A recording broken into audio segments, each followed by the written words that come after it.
If you're tired of overspending or feeling like your shopping trips just always break the bank, then this video is for you. Everyone talks about how important it is to have a budget, but nobody actually tells you how to do it. Today, I am walking you through how to set a realistic shopping budget, and we're going to cover practical steps and even some creative ideas to make your money go further. So step number 1 is to calculate your income and fixed expenses. We can't set a shopping budget without knowing exactly how much we have to work with. Write down your total monthly income and subtract all your fixed expenses, things like rent, utility bills, car payments or subscriptions. The money left is what you have for variable expenses, including shopping. Pro tip, you can use a budgeting app for this if you find that easier, or just an Excel spreadsheet, which is what I like to do. It is honestly just whatever works best for you. The goal is to figure out what is realistic for you and your actual cash flow. Step 2, track your shopping habits. Let's look at how much you are already spending on your shopping. Pull up your bank statements or check your receipts for the last 3 months. Are you spending a lot on groceries, clothes, or random online buys? This step is key in understanding where your money is currently going and where you might be able to cut back. And if you don't have receipts, just try keeping some kind of diary for at least a week to actually see where your money is going. I literally just do this in my notes app. I find it so easy to do and it just helps me to keep track of my spending. You might be surprised at where your money is actually going or what you're spending your money on when you make all those little purchases without really thinking about it.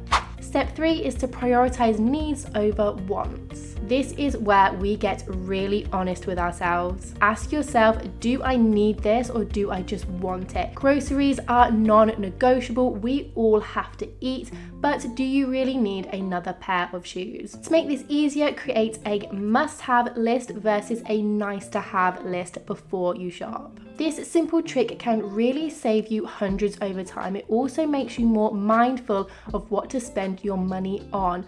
Of course, sometimes it is okay to buy things that you want and don't need. That is absolutely fine. Being totally realistic and honest with yourself is also important. And of course, you can spend your hard-earned money on whatever you want. But just taking some time to really think about a purchase before buying it can be really, really beneficial, as long as you are fully aware that this thing is a want, not a need, but you can still afford it. So step 4 is to now set your monthly budget. Now that we know our spending habits and we know exactly how much disposable income we have, it is time to create a monthly budget. Assign realistic limits to categories like groceries, clothes, or dining out. For example, £200 for groceries, £50 for personal items. A great way to stick to this is by using cash envelopes. I know a lot of people love doing it this way, even though cash is kind of dying out, but it is very useful to just kind of see your money physically in front of you. Prepaid cards are also really good, or have an exact amount of money in your main bank account that you're allowing yourself to spend and put the rest into a savings account. So when the money's gone, it's literally gone. And if you are prone to overspending on credit cards, it might be a good idea to actually just not have any. Don't even give yourself the opportunity to get into credit card debt. Step 5 is to get creative to stretch your budget. Here's where we have a little bit of fun with it. Try buying clothes off season for major discounts, shop secondhand, or challenge yourself to a no spend week. Another slightly unconventional idea is to host a swap party with friends. This is basically where you trade clothes, books, or even kitchen gadgets. Sometimes you literally only need one use out of something, so why buy it when you can just borrow it for free? Oi, down! It's plastic.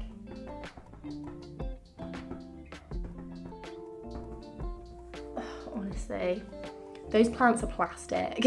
And don't forget about cashback apps and loyalty programs. The money that you earn through these things can really add up. I won't talk about these too much in this video, but please do let me know if you want more information about cashback apps, the best money saving apps and sites, because I can definitely do a video about them.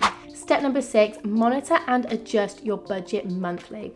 A budget isn't set in stone. Review it at the end of every month to see what worked and what didn't. Maybe you overspent on groceries, but you underspent on something else. and that is okay. It is important to adjust your categories and just keep going. It is also really important to not be too hard on yourself and celebrate your small wins, like coming in under budget for a category, and this will always help you stay motivated. And a little bonus tip, here are 2 extra hacks to level up your budget game. First, calculate purchases based on cost per wear. For example, if I buy a coat for £100 and wear it 100 times, then the cost per wear is only £1, and that seems super reasonable and super worth it to me. But if I bought a dress for £100 and only wore it once, then the cost per wear is £100, and that is very steep, and that almost just doesn't seem worth it anymore. It's just a little bit of a mind trick to really question whether the item is worth the money you are spending on it or not.